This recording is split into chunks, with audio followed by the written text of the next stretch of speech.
오늘 하나님께서 우리에게 주신 말씀은 누가복음 19장 41절에서 48절입니다.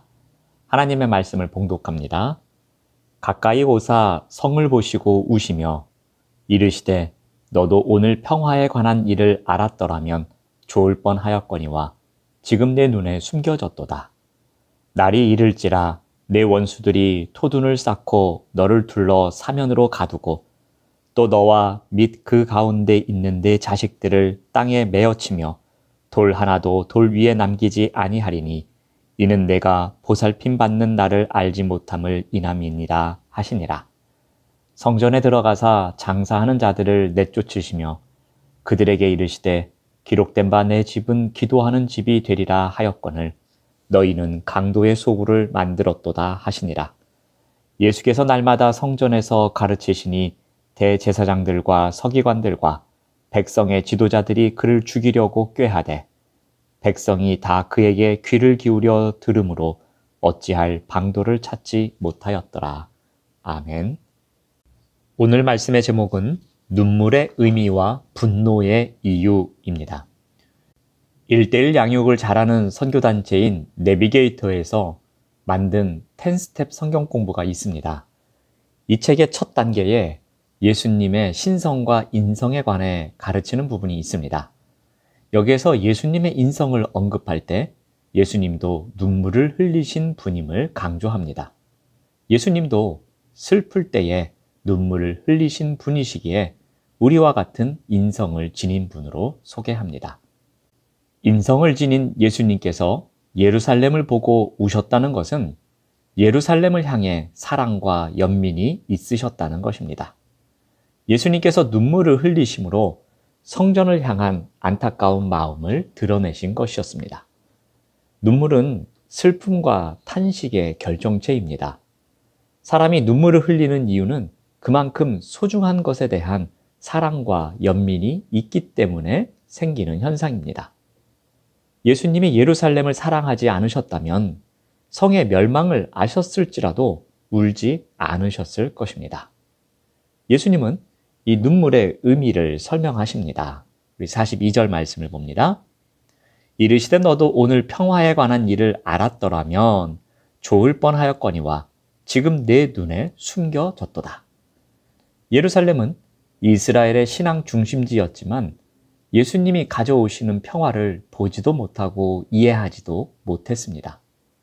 원래 예루살렘의 뜻은 평화를 볼 것이다 입니다. 즉 평화의 마을이라는 의미입니다.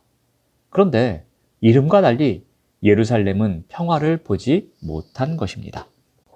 예수님이 나귀를 타고 메시아이심을 알리며 입성하셨습니다. 하지만 예루살렘 주민들은 천사가 말한 평화의 왕을 알지 못했습니다.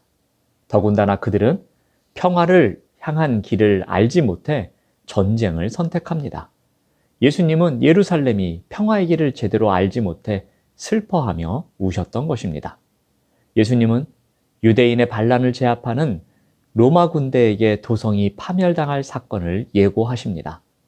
원수들이 토둔을 쌓을 것이며 사방으로 포위하고 가둘 것이고 자식들을 바닥에 메어치고 돌 하나도 돌 위에 남지 아니할 것이라고 말씀하십니다. 이렇게 되는 이유가 무엇이라고 하십니까? 44절 말씀을 봅니다. 이는 내가 보살핌 받는 나를 알지 못함을 인함이라. 예루살렘이 보살핌 받는 나를 알지 못하기 때문이라고 말씀하십니다. 이것을 직역하면 내가 방문받는 때입니다. 즉, 이 때는 하나님의 방문이 있는 날입니다. 즉, 구원을 가져오는 때입니다. 그것을 알지 못하기 때문이라고 말씀하십니다. 예수님의 입성은 하나님의 방문을 상징합니다.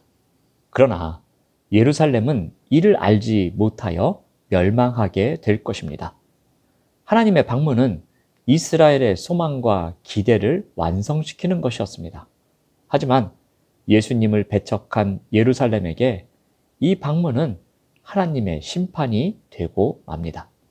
그러므로 예루살렘이 멸망하는 이유는 하나님께서 예루살렘에 임하신 때를 깨닫지 못했기 때문입니다. 즉 메시아이신 예수님을 알지 못했기 때문이었습니다. 이제 예수님께서 분노하신 이유를 한번 찾아보겠습니다. 예루살렘에 입성한 예수님은 곧바로 성전에 들어가십니다. 예수님이 성전에 들어가셔서 가장 먼저 하신 일은 성전 뜰에서 장사하는 자들을 내쫓으신 일이었습니다. 45절 말씀을 봅니다. 성전에 들어가사 장사하는 자들을 내쫓으시며, 당시 성전뜰은 종교를 빙자한 장사꾼들의 처소가 되었습니다. AD 30년 이전에는 성전에서 재물을 판매했다는 기록이 없습니다. 그러므로 성전뜰에서 장사가 허용된 것은 오래된 관습이 아니었을 겁니다. 아마도 이 제도는 대제사장이 새롭게 도입한 것으로 보여집니다. 이러한 제도를 도입한 것은 당연히 자릿세를 받아 수익을 올리기 위함이었을 겁니다. 성전뜰이 희생 제물로 쓸 가축들을 매매하고 돈을 환전해주는 장사꾼들의 터전으로 전락하게 된 것입니다. 그래서 예수님은 이들을 내쫓으시고 그 이유를 말씀하십니다. 46절 말씀을 봅니다. 그들에게 이르시되 기록된 바 내 집은 기도하는 집이 되리라 하였거늘 너희는 강도의 소굴을 만들었도다 하시니라. 성전은 하나님께 기도하는 집이기 때문입니다. 그런데 종교 당국자들이 강도의 소굴로 만든 것입니다.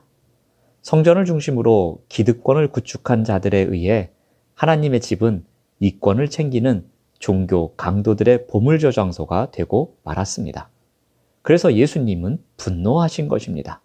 성전을 예배와 기도를 위한 처소로 회복시키기 위함이었습니다.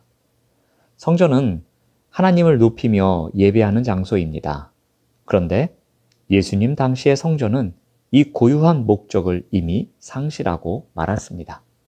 예수님께서 분노하신 이유는 바로 여기에 있었습니다. 성전이 세속적인 가치관과 재물에 대한 탐욕에 사로잡혀 있었기 때문입니다. 예수님은 성전을 정결하게 하신 후에 날마다 성전에서 백성을 가르치십니다. 성전은 하나님의 뜻이 선포되는 곳이기에 예수님은 매일 성전에서 가르치십니다. 성전의 본래 기능이 회복된 것을 보여줍니다. 천국 복음을 가르치는 배움의 장이 된 것입니다. 예루살렘과 예루살렘 성전의 본래의 기능이 사라진 것에 대한 반응입니다. 예루살렘은 평화의 마을입니다. 그런데 그 본래의 기능이 사라졌습니다. 예루살렘 성전은 기도하는 집입니다. 그런데 그 본래의 기능이 사라졌습니다. 이 본래의 기능이 사라진 것에 대한 예수님의 눈물과 분노라는 공통점을 갖고 있습니다. 하나님의 자녀인 우리의 본래의 기능은 무엇입니까? 고린도전서 6장 19절은 이렇게 가르쳐줍니다. 너희 몸은 너희가 하나님께로부터 받은 바 너희 가운데 계신 성령의 전인 줄을 알지 못하느냐? 너희는 너희 자신의 것이 아니라. 성령의 전으로 살아가는 것이 우리의 본래의 기능입니다. 그렇다면 어떻게 해야 할까요? 세상적인 가치관과 세속적 탐욕에 우선순위를 두지 말아야 합니다. 사람들은 모든 수단과 방법을 동원해 세상이 박수치는 가치관을 따라 살 것을 말합니다. 끝없는 탐욕을 채워야 한다고 말합니다. 그리고 그와 같은 방법으로 성공한 사람의 성공담을 부러워하기도 합니다. 하지만 성령의 전인 우리가 우선 해야 할 중요한 일이 있습니다. 거룩하신 하나님과 날마다 교제하는 것입니다. 하나님과 교제하는 시간을 갖는 사람은 복된 자입니다. 왜냐하면 그는 세상의 모든 거추장스러운 일들을 떨쳐버릴 수 있기 때문입니다. 이것이 성령의 전인 우리가 살아가는 비법입니다. 사랑하는 여러분, 오늘도 하나님께로부터 받은 성령의 전된 우리 자신이 누릴 수 있는 복을 소유하시기를 바랍니다. 그것은 하나님과 교제하는 시간을 통해서 가능해집니다. 언제든지 어디에서든지 무엇을 하든지 하나님과 교제하는 성령의 전으로 살아가시는 우리 모두가 되시기를 바랍니다. 기도하겠습니다. 하나님 감사합니다. 하나님의 자녀로서 본래의 기능을 다하며 살아갈 수 있도록 인도하여 주시옵소서. 성령의 전으로 오늘 또한 거룩한 주님과의 동행이 있는 삶이 되도록 인도하여 주시옵소서. 예수님의 이름으로 기도드립니다. 아멘.